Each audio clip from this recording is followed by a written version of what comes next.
नमस्कार, good morning, सुप्रभात। Morning news में आपका स्वागत है। मैं हूं आपके साथ सिल्वी बैनर्जी। बुलेटिन की शुरुआत कर लेते हैं इस वक्त की बड़ी खबर से। बड़ी खबर आपको बता रहे हैं, जहां मुंबई में अस्पताल से डिस्चार्ज हुए अभिनेता धर्मेंद्र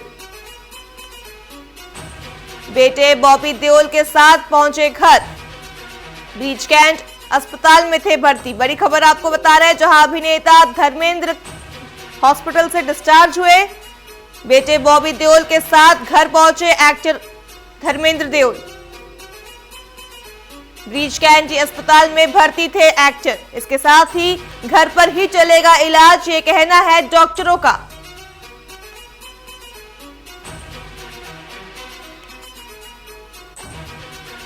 बड़ी खबर आपको बता रहे हैं, जहां मुंबई में अस्पताल से डिस्चार्ज हुए अभिनेता धर्मेंद्र बेटे बॉबी देओल के साथ घर पहुंचे।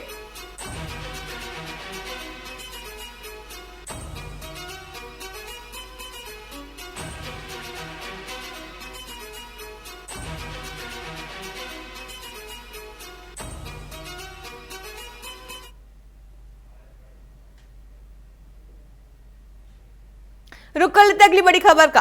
बड़ी खबर आपको बता रहे हैं, जहां मुंबई में एक्टर गोविंदा की बिगड़ी तबीयत। घर पर बेहोश हुए एक्टर गोविंदा अस्पताल में भर्ती कराए गए।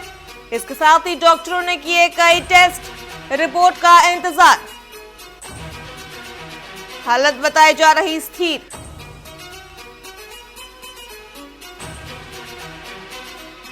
बड़ी खबर आपको बता रहे हैं, जहां मुंबई में एक्टर गोविंदा की तबीयत बिगड़ने पर उन्हें हॉस्पिटल में भर्ती कराया गया है। घर पर बेहोश हुए एक्टर गोविंदा।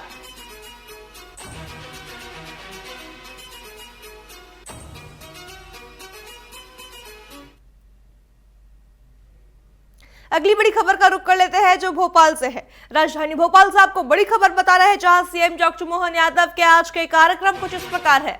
सुबह 10:35 से 11:30 बजे जनजातीय गौरव वर्ष पर कार्यक्रम। राष्ट्रीय सम्मेलन 2025 के कार्यक्रम में शामिल होंगे सीएम।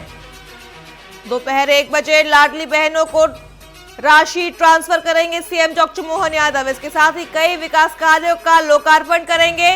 साथ ही 3:55 से सीएम डॉक्टर मोहन यादव कटनी पहुंचेंगे। बता दें, 4 बजे से 4:10 बजे तक ग्राम झिंझरी में कार्यक्रम में शामिल होंगे।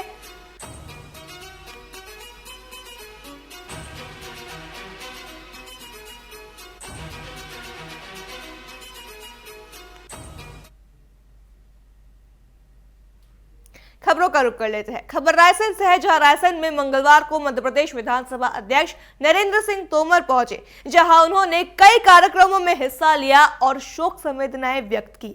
बता दें, विधानसभा अध्यक्ष तोमर ने सबसे पहले श्री राम परिसर पहुंचकर सांची विधायक डॉक्टर प्रभुराम चौधरी की दिवंगत माता सुमित्रा देवी को श्रद्धांजलि अर्पित की और शोक संतप्त परिवार के प्रति संवेदना व्यक्त की।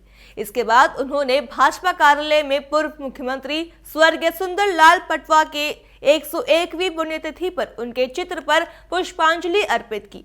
दिल्ली में हुए बम ब्लास्ट पर उन्होंने गहरी संवेदना जताते हुए कहा कि केंद्र सरकार और जांच एजेंसियां पूरी गंभीरता से जांच कर रही है। उन्होंने कहा कि प्रधानमंत्री मोदी के नेतृत्व में कोई भी दोषी नहीं बचेगा।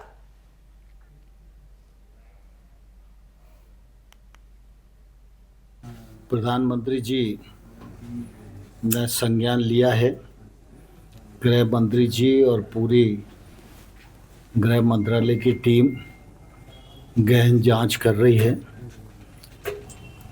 मैं दुख के इस अवसर पर दिवंगत आत्माओं को प्रभु शांति दे, ये प्रार्थना करता हूँ। घायल जल्दी स्वस्थ हों, इसके लिए भी ईश्वर से प्रार्थना है। और ऐसे समय में निश्चित रूप से सबको संयम बरतना चाहिए और अफवाहों से सावधान रहना चाहिए।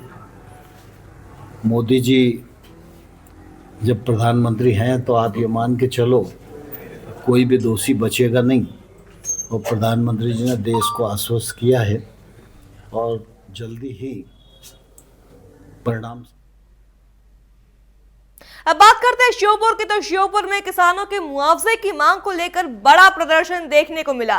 विधायक बाबू जांडेल ने शीप नदी के बांजरा डैम में उतरकर जल सत्याग्रह किया। उन्होंने पानी में ध्यान मुद्रा में बैठकर सरकार से अतिवृष्टि से प्रभावित किसानों को जल्द मुआवजा देने की मांग की। इस दौरान बड़ी संख्या में कांग्रेस कार्यकर्ता और ग्रामीण मौजूद रहे। कांग्रेस का यह आंदोलन पिछले 4 दिनों से अनिश्चितकालीन धरने के रूप में जारी है।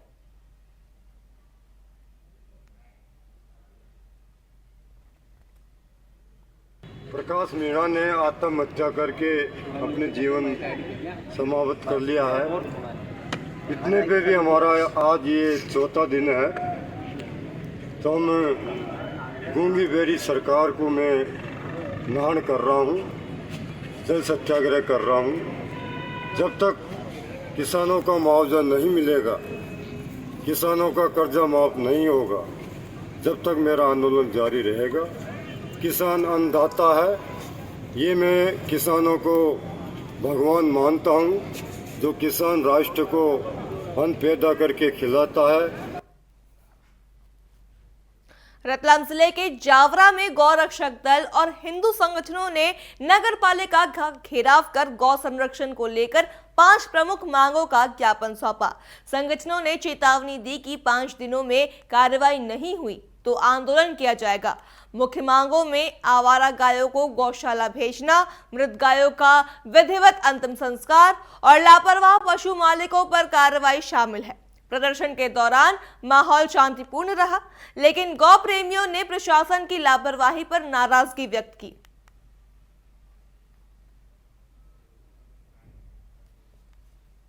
कि जो गौ माता है, हिंदू समाज जिसे माता मानता है, वहाँ पे लाशों के ढेरों के अंबार लगे हुए, 15-15 गायें पड़ी हुई है और उन्हें कचरे के ढेर में फेंक दिया गया है, जिससे हमारी भावना आहत हुई। और हमने नगर पालिका प्रशासन से ये सबसे पहले तो निवेदन किया कि ये जो गाय माता जो जावरा में मर जाती है, उस को कचरे के ढेर में ना फेंकते हुए विधि विधान से जो बड़े शहरों में जिस प्रकार से अंतिम संस्कार किया जाता है या गड्ढा खोद करके गाड़ा जाता है, उस प्रकार से किया जाए। और एक और विषय एक और था इसके अंदर कि अभी थोड़े दिन पहले यहाँ मालीपुरा मठ के यहाँ पे एक भैंस गिर गई थी, तो नगर पालिका की जेसीबी उसे निकालने आई। और जब निकालने आई तो कोई व्यक्ति आया और उसने क्या है कि ये अपना काम थोड़ी है, नगर पालिका का काम नहीं है, और उसने जेसीबी को पुनः यहाँ पे कार्यशाला में पहुँचा दिया। तो हमने साहब से ये भी निवेदन करा है कि सबसे पहले तो ऐसे व्यक्ति को चिन्हित करे, कौन था वो जिसने शासकीय बाधा में बाधा पहुँचाई। नगर पालिका द्वारा जो गायों का डिकम्पोजिंग किया जाता है, उनका अंतिम कार्य किया जाता है, उसको लेके लोगों का ज्ञापन था।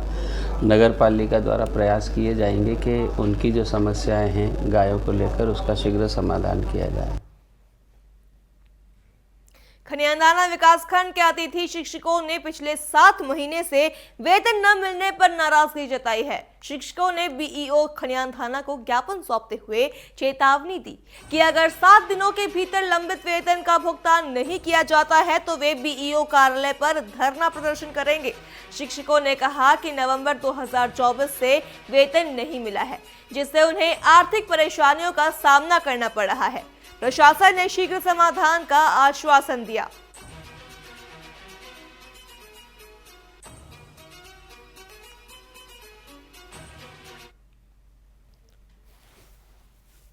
उसमें हमारा 23-24 और जो वेतन था हमारा कई गेस्टों का 7 महीने का था और कई लोगों का नवंबर का था 24 का, वो अभी तक हमें नहीं मिला है, जिसके लिए हमने आज बीओ साहब को यहाँ पर ज्ञापन दिया है। अगर ये कार्रवाई नहीं करते हैं तो हम आगे की कार्य योजना बनाएंगे। विगत सत्रों का वेतन है और बजट के अभाव में उसका भुगतान नहीं हो पा रहा है। बार बार हमने मांग की है और श्रीमान जिला शिक्षा अधिकारी महोदय ने भी उसको भोपाल स्वीकृति के लिए भेज दिया है और बजट जैसे ही आ जाएगा उनका भुगतान हो जाएगा। अब बात करते हैं बड़वानी की। तो बड़वानी में श्रमजीवी पत्रकार संघ के जिलाध्यक्ष नरेंद्र तिवारी के नेतृत्व में पत्रकारों ने अपनी 6 सूत्रीय मांगों को लेकर मुख्यमंत्री के नाम ज्ञापन सौंपा।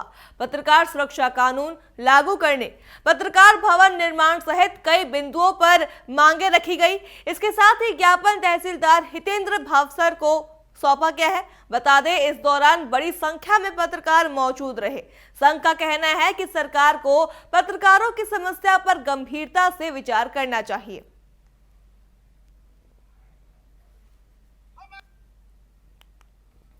और ये ज्ञापन जो आज का दिया गया है, इसका मुख्य 6 सूत्री मांगे हैं, जिसमें सबसे महत्वपूर्ण पत्रकारों की सुरक्षा को लेकर है।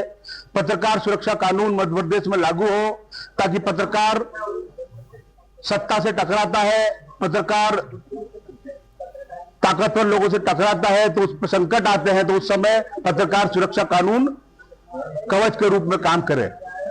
हमारी दूसरी मांग है कि मध्य प्रदेश के सभी जिला मुख्यालयों पर प्रेस क्लब के भवन बने, पत्रकारों के भवन बने, ताकि जिले के पत्रकार सुव्यवस्थित रूप से अपनी गतिविधियों को अंजाम दे सके, पत्रकारी गतिविधियों को अंजाम दे सके। खबर भोपाल से है, जहां भोपाल में गेट के ऊपर बना सीमेंट कंक्रीट का स्लैब अचानक गिर गया। इस हादसे में किसी तरह की जनहानि नहीं हुई है, लेकिन प्रशासन ने एहतियातन आवागमन पूरी तरह से बंद कर दिया है। बता दें कि ये बेस करीब 40 साल पुराना था और 8 गेटों के ऊपर बना हुआ था। फिलहाल मौके पर जल संसाधन विभाग की टीम पहुंच चुकी है और क्षतिग्रस्त हिस्से की जांच जारी है।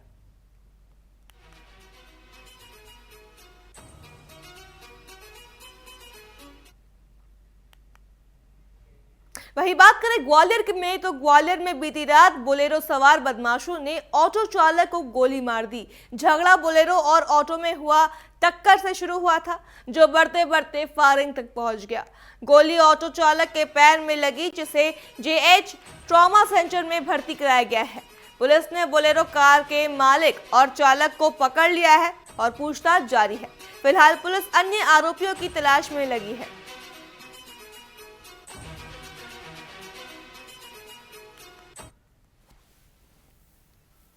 थाना पुरानी छावनी क्षेत्र में रायरू रोड पर एक युवक द्वारा कल सूचना दी गई कि वो ऑटो चालक है और ऑटो बामोर की तरफ से पुरानी छावनी थाने की तरफ लेके आ रहा था। तभी उसका एक्सीडेंट एक बोलेरो गाड़ी से हुई है और बोलेरो गाड़ी के जो चालक थे और उसमें बैठे जो यात्री थे उनसे उसका झगड़ा हुआ और उसके बाद उनमें से एक व्यक्ति ने उसके पैर में गोली मार दी। पुलिस अभी आरोपी गणों की तलाश कर रही है। फरियादी अभी स्टेटमेंट नहीं हो पाए हैं उसके पूरी तरीके से। डॉक्टरी सलाह के बाद उसके स्टेटमेंट होंगे। अभी इलाजरत है जेएच में और जो भी वैधानिक कार्रवाई हो सुनिश्चित। इंदौर के राऊ थाना क्षेत्र में अजंता सैंडविच शॉप पर मारपीट का वीडियो सोशल मीडिया पर वायरल होने के बाद पुलिस ने एक्शन लिया है। दरअसल लकी नाम का युवक अपनी दुकान बंद कर घर जा रहा था, तभी पुराने विवाद को लेकर अनिकेत और अंजुम नाम के 2 युवक वहां पहुंचे और उसके साथ गाली गलौज कर मारपीट की। पूरी घटना सीसीटीवी कैमरे में कैद हो गई है, जिसके आधार पर पुलिस ने दोनों अपराधियों पर जो है मामला दर्ज कर जांच शुरू कर दी है। राऊ थाना क्षेत्र के अंतर्गत एक सोशल मीडिया पर वीडियो वायरल हुआ था, जिसमें कि राऊ थाना क्षेत्र में जो कि अजंता सैंडविच की दुकान है लकी की, वो वहाँ पर अपनी दुकान बंद करके जा रहा। तभी पुराने विवाद में लेकर अनिकेत और अनुज, इन 2 लोगों ने उसके साथ माँ बहन की गंदी गाली दी और गाली गलौज किया और मारपीट की। तो इस पर से मारपीट की विभिन्न धाराओं में केस रजिस्टर किया जाकर इन्वेस्टिगेशन किया जा रहा है। खनियानधाना तहसील के ग्राम बमौर कला में प्रशासन ने शासकीय भूमि पर किए गए अवैध कब्जे को हटाने की बड़ी कार्रवाई की। पटपरा क्षेत्र में हुई इस कार्रवाई में तहसीलदार निशिकांत जैन, नायब तहसीलदार रमनेश आर्य, पटवारी और पुलिस प्रशासन की टीम मौजूद रही। प्रशासन ने बुलडोजर चलाकर अवैध निर्माण को ध्वस्त किया और साफ संदेश दिया कि शासकीय जमीनों पर किसी भी तरह का अतिक्रमण बर्दाश्त नहीं किया जाएगा। कार्रवाई के दौरान सुरक्षा के पुख्ता इंतजाम किए गए और क्षेत्र में शांति व्यवस्था बनाए रखी गई।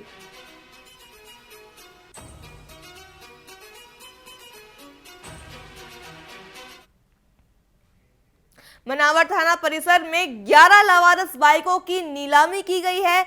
इसके साथ ही इंदौर ग्रामीण जोन के आईजी अनुराग और धार एसपी मयंक अवस्थी के निर्देशन में तहसीलदार विजय तलवारे और थाना प्रभारी ईश्वर सिंह चौहान की उपस्थिति में यह नीलामी संपन्न हुई। नीलामी में 29 प्रतिभागियों ने हिस्सा लिया और कुल 1,59,000 रुपए की राशि प्राप्त हुई, जो शासन खाते में है जमा कराई गई है। वहीं थाना प्रभारी ने कहा कि थाने में अन्य लावारिस वाहन भी है, जिनकी नीलामी जल्द की जाएगी। ये पुलिस थाना मनावर में आज 2 पहिया वाहनों की नीलामी हुई है। धारा 25 पुलिस एक्ट के तहत जो जब्तशुदा वाहन थे उनकी नीलामी की कार्रवाई की गई है। 11 वाहन थे, 11 वाहनों की नीलामी हुई है। सभी वाहनों की नीलामी हुई है और इसमें 1,59,100 रुपये की नीलामी राशि प्राप्त हुई है। और आगे भी ऐसी कार्रवाई चालू रहेगी?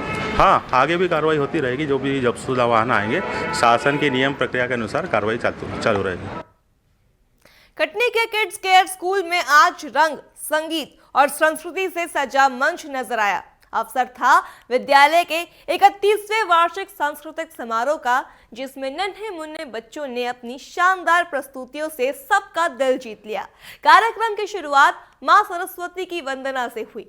इसके बाद पारंपरिक नृत्य, संस्कृत श्लोक और साईं बाबा पर आधारित नाट्य मंचन ने दर्शकों को मंत्रमुग्ध कर दिया। मुख्य अतिथि डीईओ अंशिका जैन सहित कई गणमान्य उपस्थित रहे।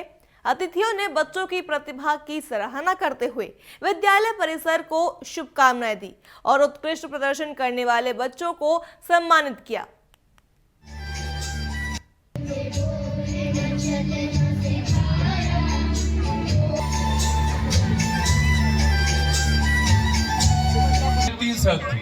पहला हायर सेकेंडरी स्कूल के प्रांगण में आज 31वां सुगंध संस्कृति की एक महक वार्षिक सांस्कृतिक कार्यक्रम का आयोजन किया जा रहा है, जिसमें विभिन्न प्रकार के नृत्य, नाटक और संगीत के गायन के प्रोग्राम ऑर्गेनाइज किए गए हैं। जिसमें हमारी आज की जो चीफ गेस्ट हैं वो हैं मिस धनश्री जैन, डीईओ कटनी। साथ में हमारे गेस्ट ऑफ ऑनर हैं डॉक्टर कश्यप पटेल, डॉक्टर ऐश्वर्या अपूर्वा हिंदू जी, जो कि भरूच गुजरात में मेडिकल ऑफिसर्स हैं। आज किड्स केयर परिवार में एनुअल फंक्शन का आयोजन किया जा रहा है, जिसमें भारी मात्रा में बच्चों और पेरेंट्स ने पार्टिसिपेट किया है और उद्देश्य बच्चों की प्रतिभाओं को पढ़ाई के साथ साथ और एनकरेज करना और उनको एक प्लेटफॉर्म देना जहां वो अपनी प्रतिभाओं को दिखा सकें। ये उद्देश्य है। आपको काफ़ी अच्छा महसूस हो रहा है। अपनी लास्ट जस्ट परफॉर्मेंस हुआ है साईं बाबा तो हमेशा मेरे साथ रहे, तो इससे ये पता चल रहा है कि बच्चे कितना ज़्यादा कल्चर से भी जुड़े हुए हैं। साथ में उनका जो डांस है, वो जो स्किल्स है, वो उभर कर आ रही है। इसी के साथ मॉर्निंग न्यूज में फिलहाल इतना ही। खबरों के लिए देखते रहिए TV24। नमस्कार।